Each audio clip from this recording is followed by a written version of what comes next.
Uno, dos, tres, probando. Tonorama Podcast con Alex Lechuga. Hey, hola, nuestra invitada es Lili Cuca, artista, muralista y gestora. Desde Colombia nos platica sobre reconocer los antecedentes del graffiti y el street art, su primer contacto con el graffiti y su entorno, dejar el stencil para pasar un trazo más libre y cómo esto cambió su interacción con el espacio público. El cruzar fronteras, llegar a un lugar en plena revolución y tomarse el tiempo para reconocer los lugares que visitas. El proceso creativo, el contenido del mensaje, las colaboraciones y tirar el ego, así como la gestión cultural independiente. Pero digamos aquí yo siento, uno, que el arte urbano pues fue viendo muchas características del graffiti y eso hizo que las cosas se definieran muy desde los conceptos y el lenguaje que se maneja en el graffiti, ¿sabes? Uh-huh.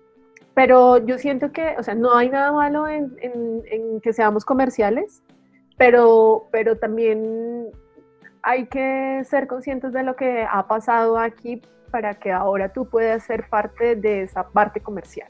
Creo que las nuevas generaciones, las más jóvenes, o por lo menos aquí sucede mucho eso, se han olvidado mucho esto no ha sido por suerte, esto ha sido trabajo y de mucha gente. El que ahora las empresas y las instituciones volteen a mirar y digan, yo quiero que este grafitero, yo quiero que este artista urbano haga o intervenga a mi pared. Esto no pasaba hace años aquí. Antes nadie quería una pared pintada por ninguna persona, ningún publicista, ningún centro comercial o ninguna persona estaba fijándose en ese tipo de manifestaciones culturales. Y para mí el arte urbano aquí en Colombia, el graffiti es una manifestación cultural que viene además de la gente de a pie, ¿me entiendes? Y que precisamente así es que lo deberíamos ver y así es que deberíamos seguir rescatándolo y no pensar que porque me contrata una empresa me están haciendo un favor, que claramente muchas gracias a todas las empresas que nos han contratado y que nos escuchan en este momento, pero que nosotros nos abrimos esto a machete. Sí, este camino fue abierto con mucho esfuerzo y nos están viendo porque hicimos las cosas bien, no porque a ellos les parezca que lo que estamos haciendo está bien. Sí, ha sido como mucha luchita, ¿no? De empezar desde cero a pintar y cuando empiezas, pues obviamente nadie te está apoyando o es muy raro. Y ya cuando empiezas a hacer un nombre por ti, pues ya la gente empieza a voltear a ver. Pero pues sí es un proceso de mucha lucha y andar siendo persistente y constante. Ajá. ¿No? En tu trabajo, sí.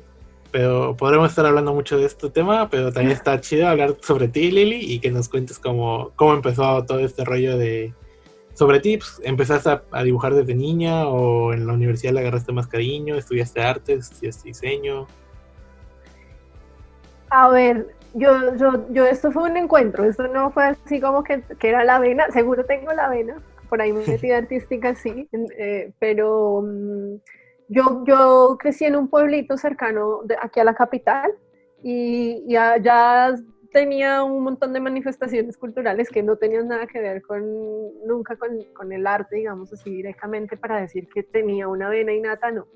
El sentimiento, digamos, de creación sí siempre estuvo ahí, siempre estoy muy ligada como a la lectura, la literatura me encanta, y a la creación, pero nunca me había como identificado para hacer algo, digamos, que esto lo tuviera en mi cabeza y que ser artista era lo que yo quería ser cuando chiquita, no.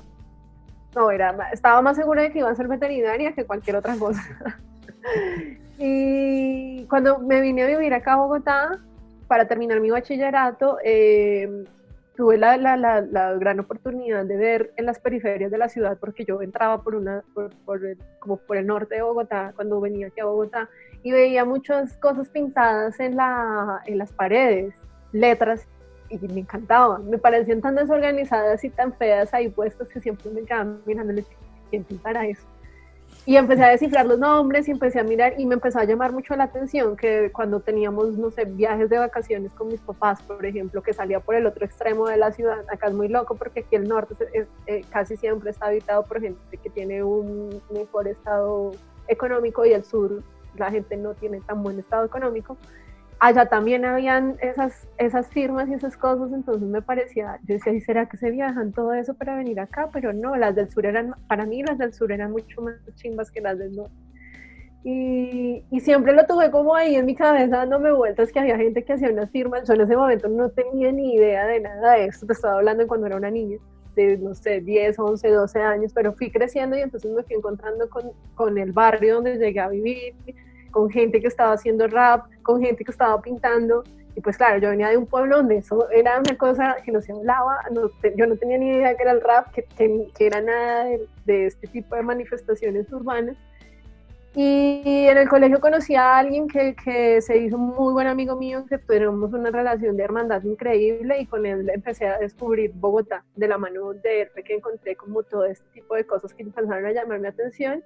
Cuando terminamos el colegio, yo quería estudiar, las posibilidades eran nulas en ese momento para mí económicamente para estudiar, si no pasaba a una universidad pública. Lo intenté en la Universidad Nacional de aquí y no lo logré. Y entonces descubrí con este amigo la Academia Superior de Artes de Bogotá, que es una academia que funciona solo para las artes. Y bueno, me presenté también varias veces hasta que logré pasar y ahí empecé a estudiar artes plásticas. Día uno no tenía ni idea qué eran las artes plásticas. ¿Entraste como con alguna expectativa de la carrera? ¿Fue más como claro, o sea, no, yo pues sí había estado como en mis opciones algo que tuviera que ver con el diseño y esto, pero las artes como así estudiadas desde una academia además, la SAP en ese momento, creo que ya no es tanto, pero en ese momento era una universidad que trabajaba mucho desde el oficio del artista, o sea, el oficio me refiero a la madera, al metal, al grabado, al vidrio, ¿sabes? O sea, no entramos solamente a estudiar y aprender a dibujar y historia del arte, nosotros pasamos por relacionarnos realmente con la materia prima de un artista y un artesano, entonces para mí se abrió un mundo de posibilidades increíble ahí, y aprendí mucho en la academia, muchísimas cosas increíbles, mi expectativa solo fue, yo quiero aprender todo esto, wow, esto existe, esto se puede hacer, y me metí de lleno a estudiar, pero por otro lado seguía viendo toda esta manifestación fuera de la academia y seguía viviendo todas estas cosas, iba a conciertos de festivales de hip hop que se hacían por acá en los parques cercanos y me iba con mi amigo a ver por ahí los conciertos y él me mostró mucho mundo que quizás yo no tenía en mi cabeza cuando llegué a vivir aquí a Bogotá. Y ahí entonces descubrí que una de las firmas, por eso empecé desde ahí, las hacía una persona, encontré la persona que hacía una de esas firmas, que es Franco. Y entonces yo, ay, este es el man que hace esas firmas, uh-huh, que yo veía como por allá al lado de su hacha, no sé qué, y entonces me pareció loquísimo haberlo encontrado a él, y entonces después vi a una niña que siempre hacía una muñequita que era como con un honguito en la cabeza y sus colitas, entonces era, y entonces así empecé como a relacionarme con eso, y a veces me pegaba parches a ir a pintar, y empecé a hablarme con gente, y ahí en ese momento estaba el boom de Excusado, empezó a pintar Bastardilla, que para mí era una locura que una chica estuviera haciendo ese tipo de cosas. Me acuerdo mucho que había pegado un cartel en la séptima, antes del Museo Nacional, en un vidrio que era como un esqueleto con escarcha, y yo pasaba y alucinaba con eso todos los días, decía como, ¡ay, esto es increíble! Era una cosa pequeñita, pero a mí me pareció una locura. Y entonces ahí me empecé a meter en el cuento, mientras por un lado estaba haciendo como toda mi parte académica, por el otro lado estaba descubriendo todo este mundo en la calle, y entonces se chocaron esos dos mundos en algún momento en mi cabeza. ¿Y qué tal fue esa experiencia, ese primer paso a empezar a sacar lo que estabas aprendiendo de arte a la calle? ¿Cómo fue ese primer mudo? Fue ese choque, precisamente como que cuando empiezo siempre he sido muy disciplinada siempre para estudiar, entonces la academia me costaba un montón y encontré en la calle un montón de cosas que la academia no encontraba, o sea, la calle me motivaba mucho más que la academia. Cuando empiezo a meterme en esto de salir a pintar y conocí el stencil y entonces me parecía que eso era la panacea increíble, o sea, como que dije, pues pucha, aquí encontré lo que voy a hacer el resto de mi vida. Y empecé a salir a pintar, hasta intervenciones pequeñitas, siempre decía como, ay no, qué fiasco, esto no se muestra, pero sabía que para llegar a hacer algo que valiera la pena mostrar, tenía que empezar a intentarlo mucho. Hay una persona que siempre que hablaba de esto decía que pintar en la calle no era como salir a pintar solamente como que lo comparaba con un cantante, o sea, el cantante no llega a llenar estadios solamente porque hoy fue y cantó allá y cogió el micrófono, sino muchas veces tuvo que hacer cosas en el garaje de su casa que seguramente nunca mostró y que tenía que aprender de eso, y eso me parecía que era una analogía increíble y así me sentía yo siempre. A mí, digamos que lo que me pasó con la academia finalmente, viéndola y viéndola desde ahí, desde lo que te exigen en la academia y desde que yo quería terminar una carrera porque me parecían súper necesario, fue el encuentro realmente con que el arte, las artes plásticas era una élite a la que muy poca gente tenía como el derecho, entre comillas, de entrar, ¿no? Los museos ofrecían exposiciones que obviamente no le van a gustar a muchas personas, sino solamente como una gente que tiene como un desarrollo de su intelecto que lo lleva a que les gusten ese tipo de cosas. La manera como se manejaban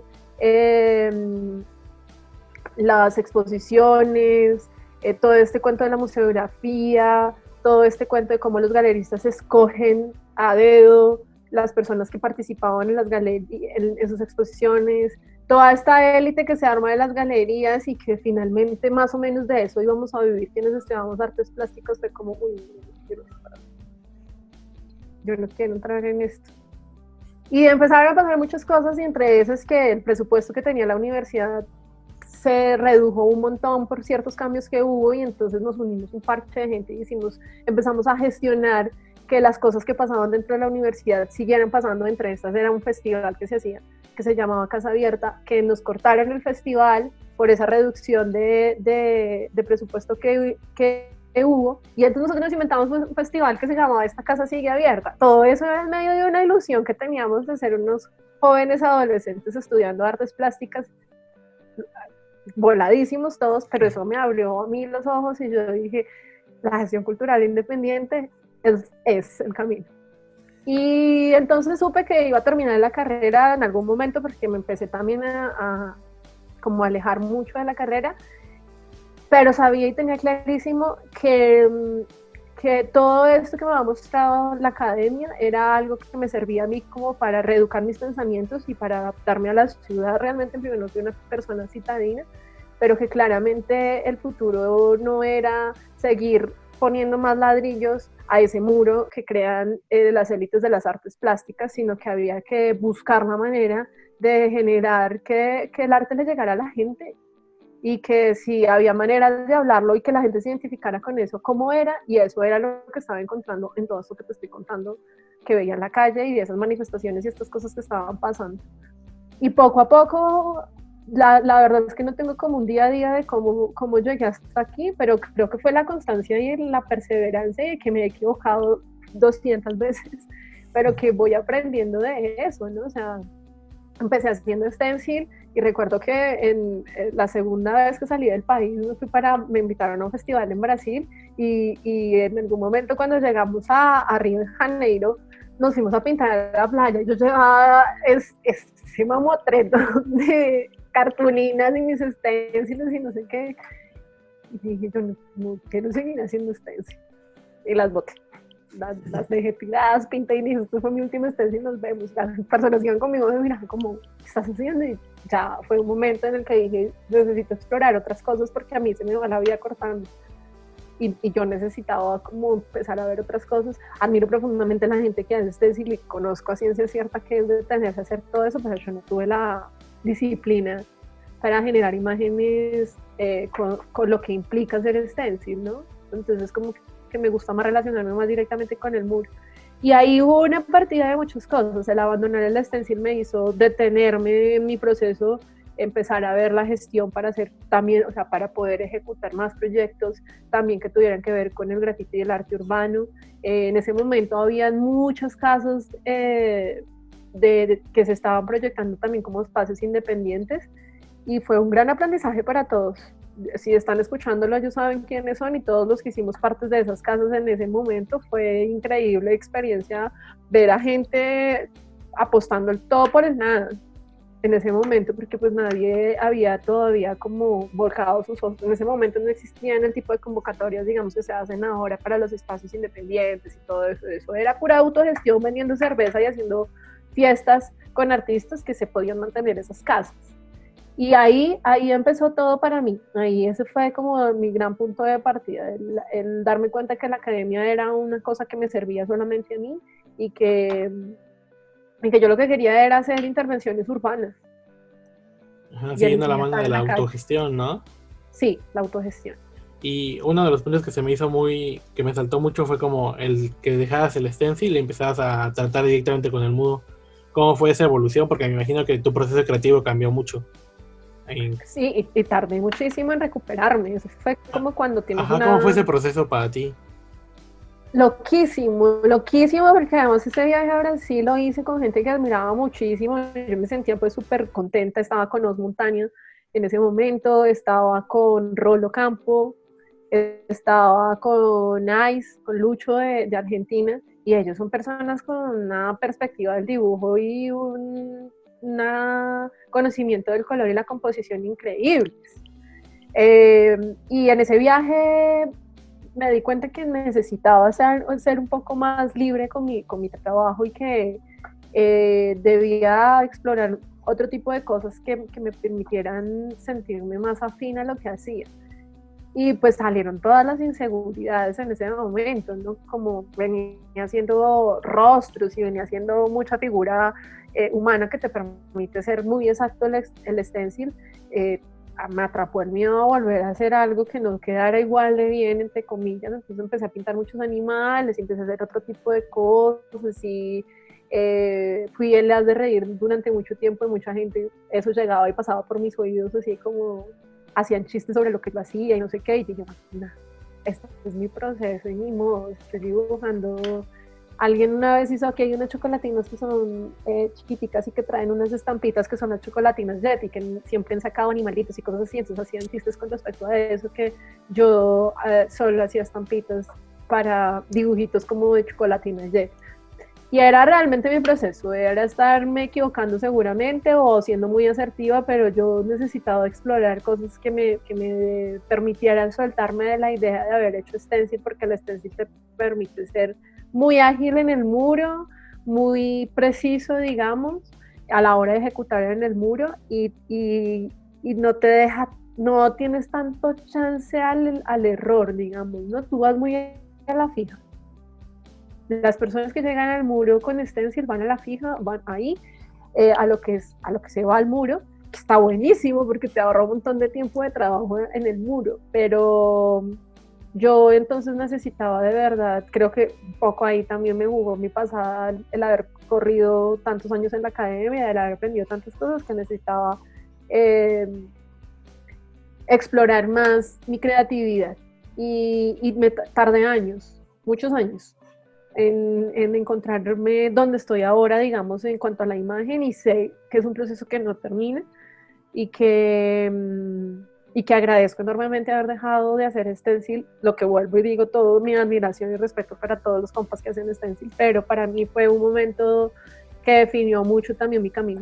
El poderme soltar, el poder hacer otras cosas y el poderme equivocar, el poderme ir del muro y decir, viste, no me gustó tanto. Y qué hice y por qué esto no me quedó bien y cómo puedo hacer, y he explorado un montón de cosas y no voy a dejar de hacerlo. Es como también viene muy ligado a mi personalidad. Sí, pues también es parte del equivocarte, da hincapié al crecer, ¿no? Pues te das cuenta de, pues esto lo arruiné y no quiero volver a pasar por esto, pues voy a hacer todo lo posible para no volver a pasar por esto, ¿no? Y por ejemplo en este rollo, creo que también no sé si tiene que ver como que el stencil es mucho de preproducción, como que prepararlo antes, mucho antes de llegar al mudo y ya llegar a aplicarlo, pero creo que el hacer el modal en vivo pues te da esa apertura de pues trabajarlo todo ahí, pues te hace más convivir con la gente que va pasando. No sé si sentiste ese cambio de, pues mi proceso en stencil a pintarla en la calle es como que convivo más con la gente que pasa también. Total, eso era también. Además, ya te diste cuenta que empiezo a hablar y no paro, entonces eso me pasaba mucho en la calle, como que a veces llegaba y hacía cosas y decía, aquí hubiera quedado mejor otra cosa, aquí no sé qué, entonces como que eso también me llevaba mucho, me estaba sintiendo limitada. Me estaba sintiendo limitada de si llegaba a un muro y me decían que el muro medía 2 metros por 3 y entonces yo hacía una plantilla para un muro de 2 metros por 3 y llegaba y resulta que la persona se había equivocado, el muro medía 2 metros por 5, pues me quedaban 2 metros en los que tenía que improvisar, y entonces empezaba este terror de la norma, ¿no? Como siempre tengo las plantillas, ahora qué hago sin las plantillas, y todas esas cosas fueron como para mí un momentazo, o sea, fue como, no es esto lo que... Y estuvo bueno, yo no lo, digamos que cuando hablaba de los errores no lo hablaba por el stencil, para mí el stencil fue un gran acierto en mi proceso creativo, pero más, la cosa fue más cuando empecé a arriesgarme a pintar sin esto. Hay muros que recuerdo con un poco de vergüenza. Que digo, uy, se me fue ahí la marea con ese muro, pero bueno, se hizo y aprendí, no me gustó, y entonces para el otro voy mejor, o a veces viajé y tuve la oportunidad de estar en lugares en los que quizás el muro no quedó como yo esperaba, pero lo que te digo, todo eso ha sido aprendizaje, mucho aprendizaje, y sí, realmente la relación que uno arma pintando en la calle con el espacio y con la gente alrededor es vitalísima para mí. Sí, y por ejemplo en esto que dices que también te ha permitido viajar mucho lo de pintar, ¿nos puedes decir como algunos lugares a los que has ido y alguna experiencia que te haya marcado mucho de eso de viajar? Todos los lugares lo marcan a uno mucho, todos. Yo he de decirte que a mí el lugar que más me ha dejado marcada, yo he tenido la oportunidad de estar en muchos lugares increíbles. Mi primer viaje a México fue un viaje muy definitivo en mi vida. Porque además llegué allá no por el proceso que tenía, sí, por el proceso que tenía como artista urbana, pero llegué a ser parte de un proyecto gracias a los procesos que tenía de gestión independiente. Como que me contactaron por medio de, oye, sigues haciendo talleres, estás haciendo esto, únete a nosotros. Y entonces fui a Querétaro durante varios meses a trabajar con una comunidad y en Bolaños, en una colonia de allá de Querétaro. Y bueno, enamoradísima de toda la cultura mexicana, de la comida, de la gente, de todas las manifestaciones culturales, y me explotó la cabeza.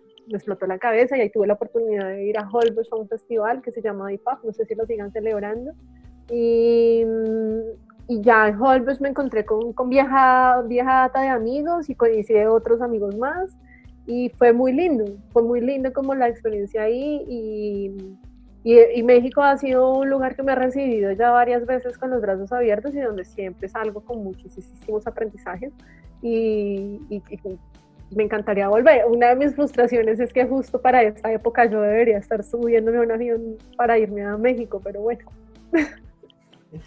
Ya habrá más oportunidad seguramente. Sí, y bueno, nada, he estado pues de esta parte del hemisferio, he estado en Perú, en Ecuador varias veces, fui a Brasil y estuve en Cuba y en Estados Unidos. Que hacer un proyecto en Nueva York también muy bonito. Y ahora poco viajé a Europa. También estuve en Chile, esa es una historia. El año pasado me fui a Chile a un festival, a la Puerta del Sur, en Santiago de Chile, y llegué el día en el que estalló la revolución. Buena fecha para llegar. No, fue increíble. O sea, no puedo contar la experiencia como una experiencia de vida. Los días fueron muy tensos, muy difíciles, pero vivir lo que vivimos en ese momento, las personas que pudimos estar allá, porque pues mucha gente se bajó claramente, porque yo llegué el día en el que de verdad estaba explotando todo, y ellos tuvieron como la oportunidad de decidir por ellos mismos si iban o no. Yo estaba súper tranquila en que pues iba a ser cuestión de días en los que eso pasara, porque así pasa en este país, pero en Chile no fue así. En Chile empezó con ese día que yo llegué fue el primer día de toque de queda, y de ahí para allá todo fue una locura. El festival terminó realizándose solamente con 3 invitados internacionales que logramos llegar, y teníamos muy poco tiempo para pintar. El festival se celebraba en un cementerio que quedaba en el centro de la ciudad, entonces teníamos de 3 a 4 horas de trabajo diarias, cuando tú sabes que se trabaja 8 horas o a veces un poco más en los festivales. Nos llevaban y nos recogían, iban y nos metían en el hotel, y hasta nueva orden podíamos salir al otro día, y no tuvimos la oportunidad de conocer a Chile o a Santiago de Chile de alguna manera, porque pues todo estaba militarizado, los supermercados estaban cerrados, duro. Increíblemente la paradoja de aquí es que el lugar donde mejor nos sentíamos era el cementerio. No, sí, suena que fue toda una misión lo de Chile. Sí, Oye, sí, hemos, tremendo. como que sí hemos platicado de viajes con otros artistas y cosas así, pero me acabo de dar cuenta que nunca he preguntado como cómo se prepara un artista antes de ir al viaje. Como armas un calendario como de, pues voy a ir a Chile y cerca de Chile hay como 2 o 4 proyectos que creo que puedo conectar, o es más como un calendario, como cómo se prepara Lily Cuca para los viajes.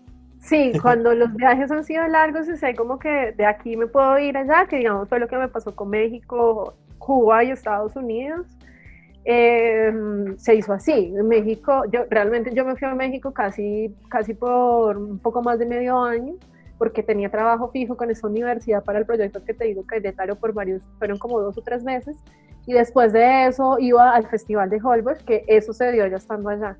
Yo la verdad es que no suelo planear mucho, no soy muy organizadora de los viajes, o sea, cuando llegan digo, esta es la fecha que tengo para viajar y si me puedo extender, perfecto, si no, y si tengo que regresar a Colombia o a donde esté viviendo en ese momento, pues regreso.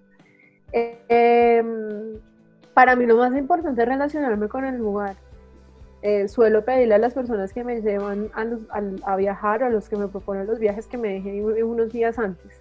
Uno, porque me da durísimo el avión. A mí bajarme de los aviones, así sean vuelos de 1 hora, me pegan durísimo físicamente. Yo siempre necesito como un par de días de recuperación, pero además de eso, porque me gusta ver el espacio y los lugares y saber que quizás las ideas que ya lleve en mente se adapten al lugar. O sea, eso es súper importante para mí. Como poder de verdad llegar a ser parte del espacio, ¿no? Como vas a dejar algo ahí que tenga que ver con lo que está pasando. Por ejemplo, el viaje a Chile, yo llevaba una imagen totalmente diferente a la imagen que quedó en ese cementerio.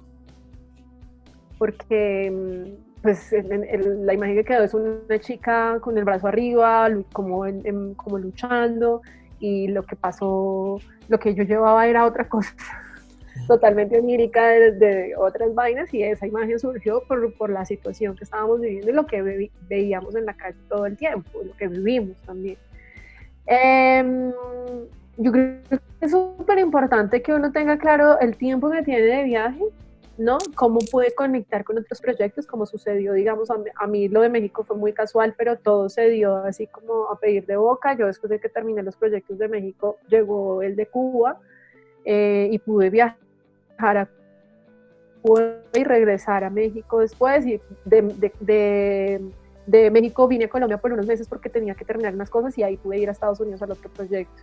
Es de organizar y pues de esto, de autogestionarte, de moverte y de proponerte también, como yo estoy en disposición de viajar y de ir y de estar tanto tiempo, de presupuestar también qué te pone el proyecto y qué pones tú, y cuando se puede, pues conocer, ¿no? Me parece súper importante que no solamente nos quedemos pintando muros. Esa es mi perspectiva. Yo suelo viajar e ir a conocer también lugares. Me regalo unos días de, bueno, hasta acá fue Lily Cuca y ahora Liliana se va a ir a conocer algún lugar lindo, sin pintar. Aquí se quedan las brochas un ratito mientras ya voy a conocer más lugares, ¿no? Sí, Sí, también me creo que es encanta. importante pintar algo que vaya en contexto del lugar a donde estás yendo. Como, o sea, está chido que traigas una idea, pero igual esa idea no es tan bienvenida en ese lugar, o no sabes qué está pasando en ese lugar. Y creo que la gente llega a conectar algo, llega a conectar más con la idea que está más alrededor de su contexto. Y pues para entrar en ese contexto, pues necesitas hablar mucho con los locales, salir, dar la vuelta. Exacto.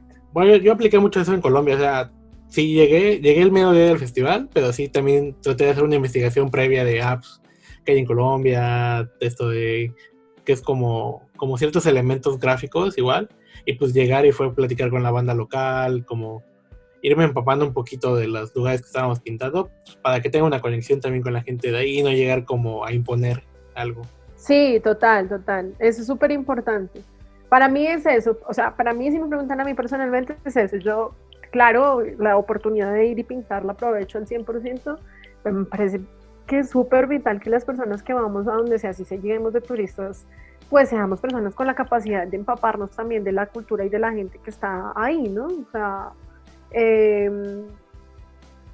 no es solamente ir a mostrar mi trabajo, es ver cómo lo que yo hago y mi creatividad se puede adaptar a este espacio. ¿Y cómo es ya tu proceso ya enfrentándote al mundo de pues ya diste tu rol, ya conociste un poquito más de la ciudad, o es un proyecto que te ha llamado de un cliente, ¿cómo empiezas este proceso de pasar la idea, de bajarla al papel y ya luego del papel al Mood? Como referencias, colores, todo eso. Yo digamos que tengo un proceso ya como muy arraigado a mí, es que yo sí trato de echarme un par de dibujitos previo a sea lo que sea que vaya a hacer. Muchos de esos dibujitos paso la hoja y digo, no, esto no era. Y empiezo de cero o me sirven de base para empezar a generar la idea. Eso sí siempre va así. Así sean como unos esbozos súper básicos, pero me gusta como tener la oportunidad de decir, traía esto listo para... Y ya después de que conozco el espacio, ya después de que estoy en contexto, veo si se adapta o no, dibujo siempre antes de irme al muro. Yo no tengo esa capacidad desarrollada de llegar sin nada al muro, pero trato que que si llego sea de verdad algo que se pueda adaptar al espacio. A mí siempre me ha cuestionado mucho mi estilo, digamos que soy súper, hiper, mega romántica a la hora de crear. Siempre me gusta generar imágenes amables, digamos, y alguna vez me preguntaba por qué no hago algo más rudo, por qué no pinto, ya qué mamera los pajaritos, las florecitas, la hojita, pero cuando me preguntaba eso decía también un poco es que los contextos en los que nosotros pintamos, en lo que nos movemos y todo eso son espacios súper bruscos. Y la calle es brusca, y la sociedad es brusca, y la sociedad colombiana y la sociedad latinoamericana, que es donde más he tenido la oportunidad de pintar, son sociedades que estamos acostumbradas mucho a la violencia, ¿no? Y entonces quizás lo que trato de hacer un poco es ligarme más a las emociones. Yo soy una enamorada de las emociones humanas, me parece que estudiarlas y que conocerlas y que dejarlas salir y que fluir en ellas es una cosa complicadísima, y me parece muy lindo poder retratar eso. Eso me interesa a mí muchísimo, o sea, soy apasionada, digamos, de verlas y eso, aunque no las entienda, pero me parece muy lindo poder plasmar emociones en los muros, cosas que cuenten historias, cosas que la gente, que sea agradable visualmente.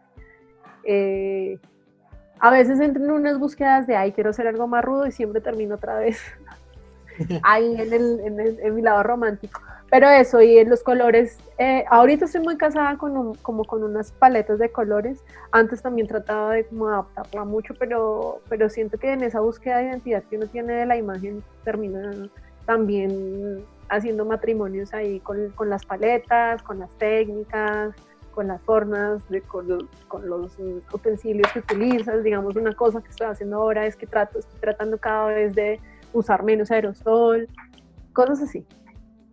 Sí, va igual mucho de la mano del prueba y error. Igual, prueba y error, sí, es la base de todo. Total.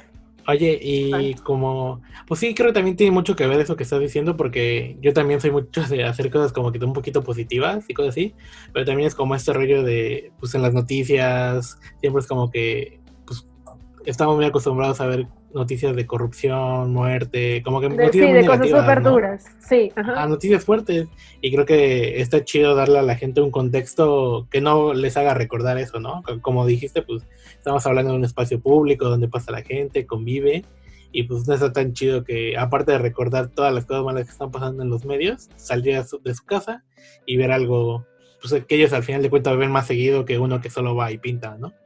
Ellos ya lo van a tener en ese lugar, y pues no está tan chido que vean algo no tan positivo, ¿no? Sí, igual me parece que trayendo, digamos, a colación de nuevo Bastardilla, a mí me encanta el trabajo de ella precisamente porque Basta hace unas denuncias súper fuertes en sus imágenes, pero siguen siendo tan preciosas estéticamente, ¿sabes? Entonces como que es una búsqueda y unas cosas súper asertivas, digamos, que tienen muchos artistas. Gleo, por ejemplo.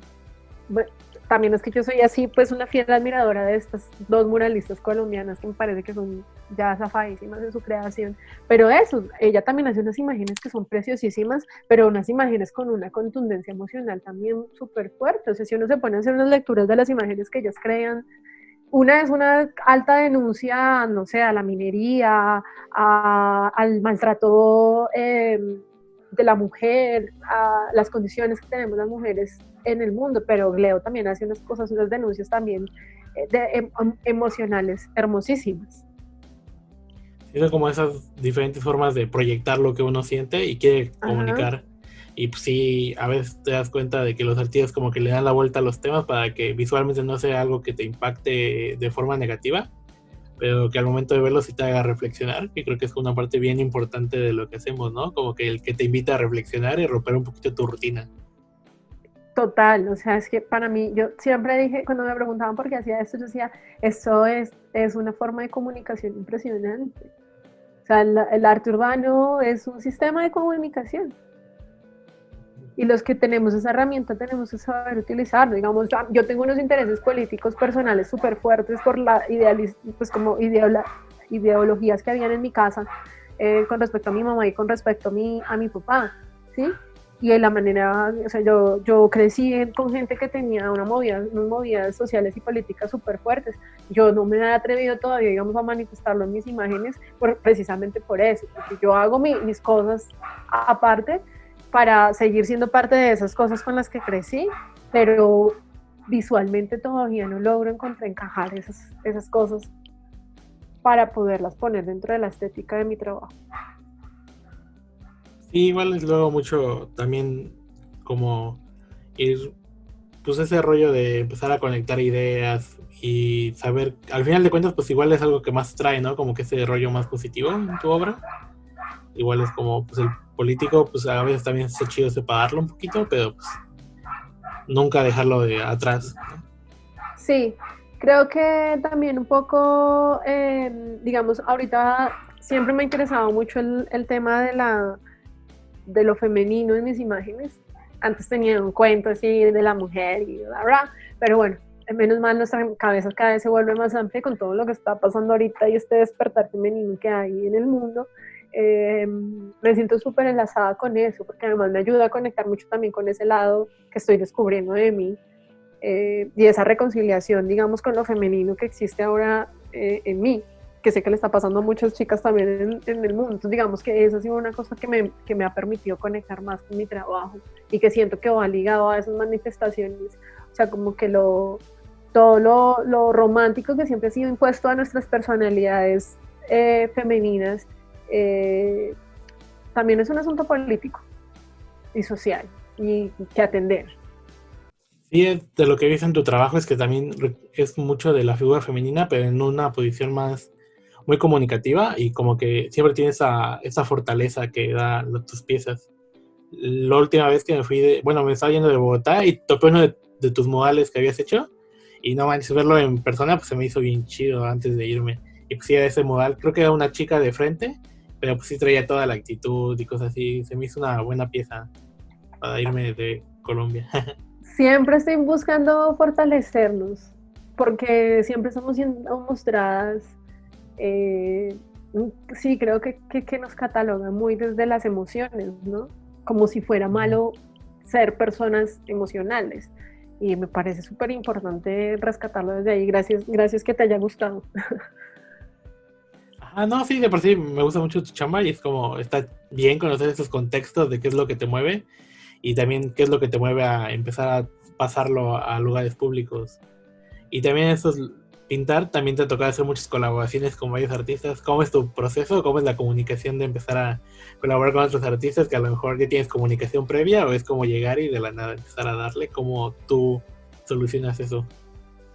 Yo creo que eso sí depende mucho de la otra persona. Me pasó justo con el proyecto que hice con Mune, que sí, cuando ya escuché esto va a recordar este proceso, que siempre nos hemos llevado muy bien, las dos tenemos una amistad más allá de lo que hacemos, y yo soy full admiradora de lo que ella hace, pero en este último proyecto el juntar sus formas de creación y las mías nos resultó en algún momento un poco complejo, y yo decía, qué loco, porque se supone que somos amigas, estaría fluir más, ¿no? Entonces te pones ya en la posición de, así es como trabajo yo, así es que yo desarrollo mi muro, yo necesito las medidas para trabajar, yo divago, digamos, en cosas. Entonces todo ese tipo de cosas, yo decía que no, después de que ya no nos generó, digamos, el malestar, me parecía súper importante también ver cómo trabajan los demás y qué coges y qué puedes agregar a ti, ¿no? Yo siempre que he hecho colaboraciones, yo sí suelo preguntar, bueno, ¿qué vas a hacer? ¿Cómo lo quieres hacer? te muestro lo que tengo para ver si te puedes adaptar o lo trabajamos previamente. Y eso me pareció muy lindo, el podernos adaptar, pues si no, pues no sé, sácale el ojo, yo le hago el ojo, ¿sabes? Como que me parece que la junta es linda cuando no es como hasta aquí llego yo y hasta aquí llegas tú, sino que qué pasa si va todo el muro en el que estamos los dos. Eso me parece muy lindo. No se logra casi siempre. Digamos, esta vez lo que te cuento con Mugre era precisamente, teníamos que hacer un muro gigante horizontal, muy largo, un chorizote de casi 100 metros, en el que claramente teníamos que estar por tiempos trabajando a extremos porque no íbamos a lograr, si nos íbamos las dos aquí súper enamoradas, vamos las dos aquí pintando a la par, no lo íbamos a lograr. Pero la finalidad del muro precisamente era que no se viera cómo era tu parte y esta era mi parte, y creo que lo logramos. Y hay un estilo que se define a los dos lados, pero un estilo que logró como expandirse en todo el muro. Y a mí eso me gustó un montón. Y he tenido la oportunidad de hacerlo con muchas personas, pero una cosa que me dejó a mí muy satisfecha, también fue el año pasado, lo hice con pegatina. Nos fuimos un domingo de parche a pintar, vamos a pintar, hacemos la aclaración de que aquí el parche es salir a ser amigos, porque parchar para ustedes es otra cosa.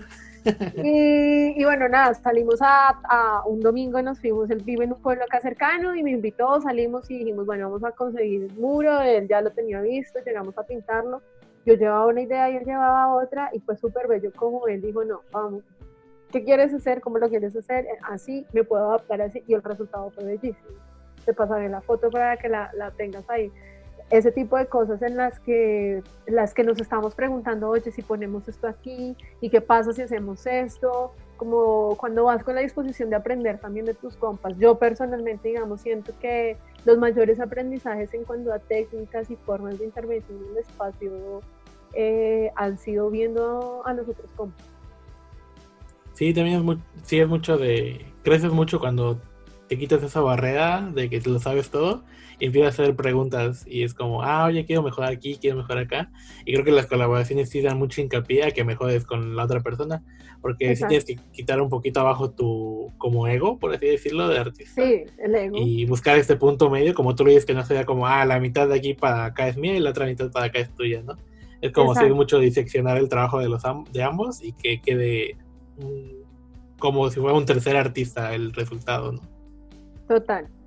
Ese tipo de cosas. Y encontrar gente eso, que esté en la capacidad de tener como esa empatía por el trabajo del otro también y decir, si vamos a pintar los dos, ¿cómo lo hacemos? ¿Cómo hacemos que...? Recuerdo en Holbox que lo hicimos con Apitatán y César Bamont, que fue una cosa de risas y de... como, vamos a pintarle esta reja a la señora de la peluquería que nos ha atendido súper bien y que nos ha traído comida, sí, ¿qué le hacemos? Entonces ellos crearon sus personajes así divinos y yo estaba a la mía por ahí tomándome alguna chelita y ellos me decían, no, pero ven, pinta con nosotros. Y yo, no, pero ustedes ya hicieron los personajes, ya no tengo nada que hacer ahí. No, entonces yo me metí, le puse entonces el traje de baño y las cositas de la cabeza y las florecitas de atrás y finalmente terminó siendo una imagen que sí es una imagen protagonista de una César Bahamonte, digamos, pero y un personaje también tan reconocidos como son los de Apitatán, pero ahí estaba también una parte mía y ese fue un ejercicio súper divertido que hicimos entre los tres. También te ayuda como a relajarte, ¿no? Como que, pues entre tres ya es como...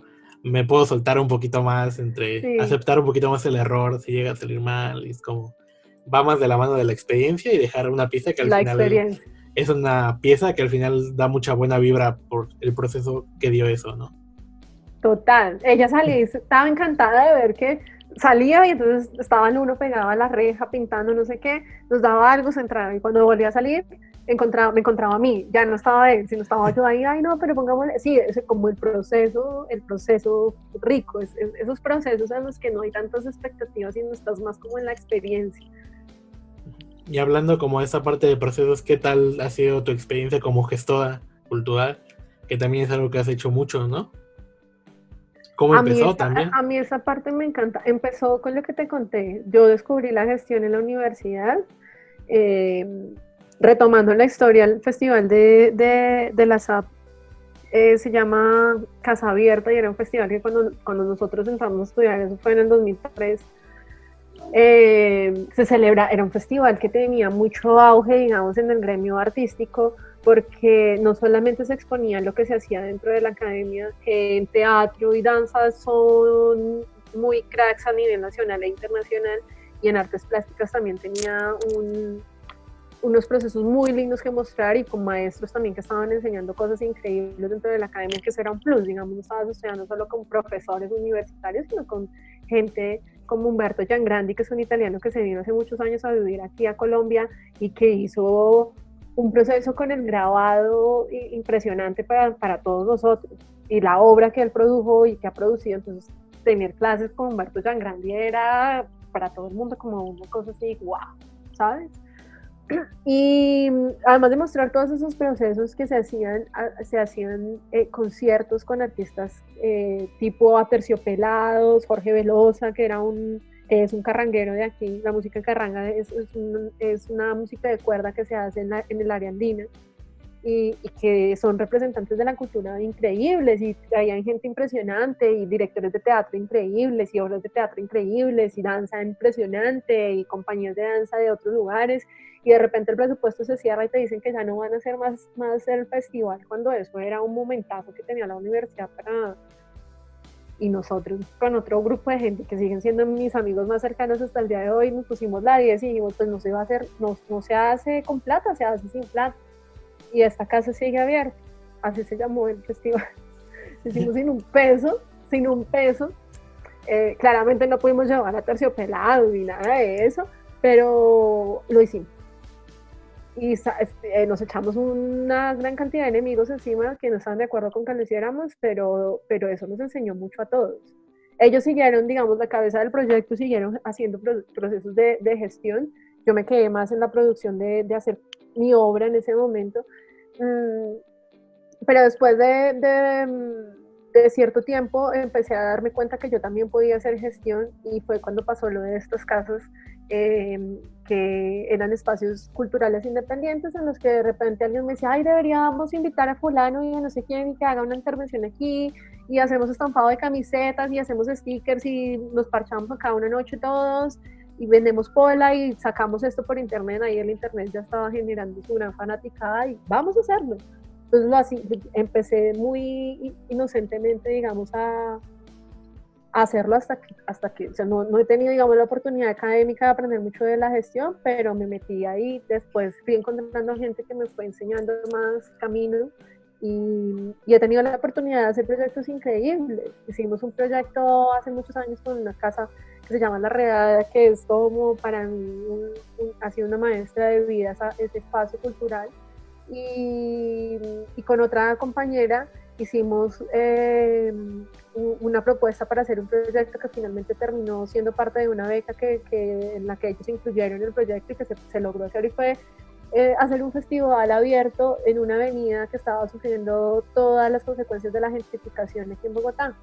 Entonces quedó un barrio en el centro de Bogotá dividido por una avenida gigante que estaba comunicando pues la parte alta y baja de la ciudad, y nada, hicimos un proceso súper lindo allá con artistas urbanos que fueron a intervenir las culatas de las casas que quedaron ahí. Hicimos conciertos con varios chicos que hacen rap aquí de la ciudad y que también son raperos que han sido como muy independientes en sus grabaciones y esas cosas, pero que tienen una fanática de barrio increíble. Nos tomamos el espacio público durante un fin de semana y fue un proyecto que nos enseñó mucho a todos. En ese momento contábamos con el dinero de la beca, pero bueno, no era como lo suficiente para sacarlo adelante, pero lo hicimos, y nos hubiera encantado tener el dinero para pagarle a los artistas, a dar todo lo que se merece un proceso de esos, pero pues en ese momento no tuvimos cómo. Y la gestión es seguir inventándonos cosas todavía hasta el día de hoy, como seguir armándonos nosotros mismos los procesos. Yo, por ejemplo, cada vez que tengo la oportunidad de crear algo, hace unos 3 años para acá, soy un poco más quieta con eso.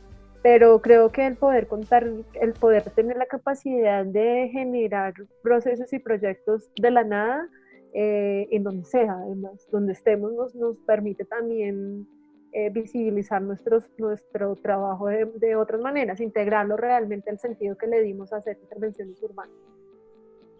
¿Y tienes algún como consejo para la banda que le empieza a picar ese bichito de empezar a gestionar cosas, como algunos consejos? ¿Hacerlo? Sí, Así. o sea, hacerlo.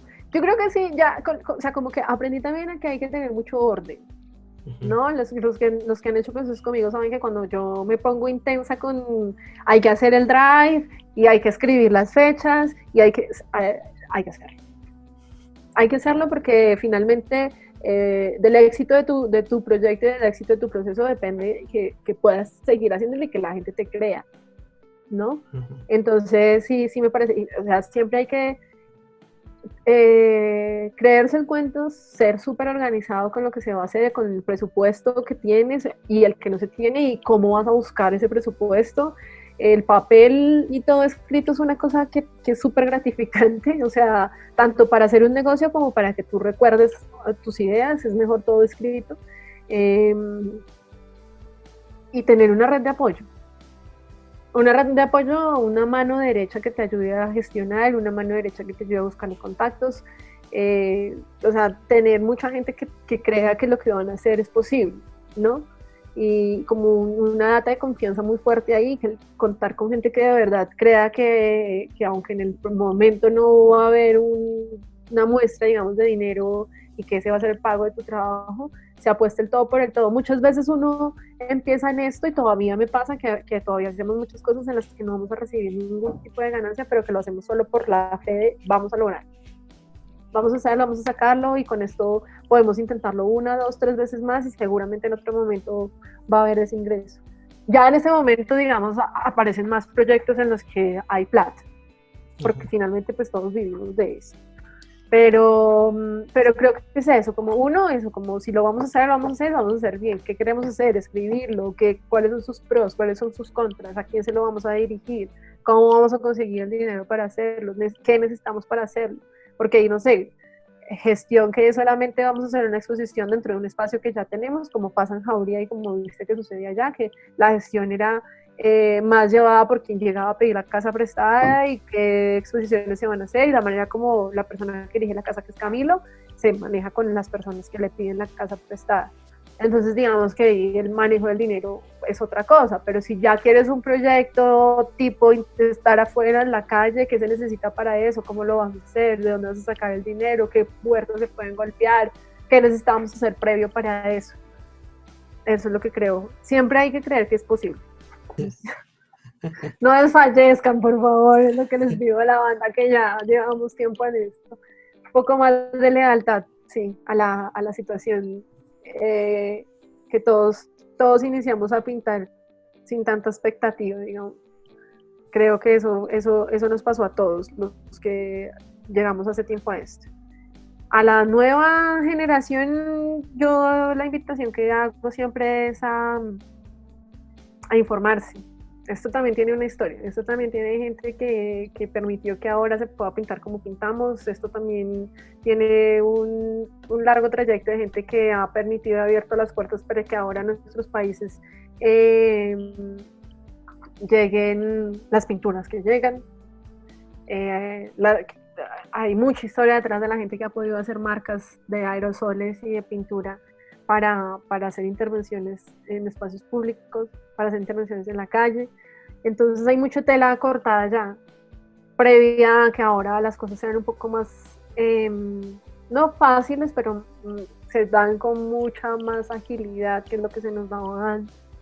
Y está bueno investigar, y está bueno saber quiénes eran esas personas, y está bueno saber por qué ahora en este país, o en tu país, o en los otros países ya llegan latas que antes no llegaban, y cómo se hacía antes para pintar, y toda esa información es vital para prepararte con un pleno conocimiento a la hora de hacer tus propuestas y a la hora de tener un discurso y a la hora de saber por qué estás pintando en la calle, ¿no? Como que no es solamente la aventura que es pintar en la calle, porque pintar en la calle es una aventura increíble, es una montaña rusa de 1000 emociones y 1000 cosas y de todo lo que te encuentras y lo que ganas también y el reconocimiento entre comillas, pero pues a la hora del té nos reconocemos entre nosotros mismos. O sea, si tú le preguntas a otra persona, a tu familia, quién es Toxicómano, dudo mucho que te vaya a contar que es un artista urbano hiper reconocido en Colombia, con una apuesta social y política súper fuerte en sus imágenes, uno de los referentes número uno del stencil de Latinoamérica. Él no te va a hablar de eso lo hablamos nosotros, ¿sí? Me parece que partir de conocer la historia es parte también de tenerle un sentido común a que esto, como una manifestación cultural de nuestro país y en nuestros países y en Latinoamérica sobre todo, hace parte ya de la historia cultural de nuestros países. Y hay que saber de dónde y cómo llegamos hasta el momento en el que estamos pasando con el arte urbano. Muchas gracias por el tiempo, Lili, por la entrevista. Ya llevaba rato que no hablábamos, como un buen. Esta plática más casual. Súper, muchísimas gracias a ti por tenerme en cuenta, estuvo súper lindo todo lo que hablamos, ojalá la gente no se aburra. No creo, ahí nos lo pueden decir en los comentarios y ya voy a empezar como a despedir el podcast, pero igual podemos seguir platicando un rato o como tú veas, y pues nos vemos en el siguiente episodio. Adiós. Muchas gracias, saludos. Esto fue todo, muchas gracias por escuchar Tonorama Podcast con Alex Lechuga.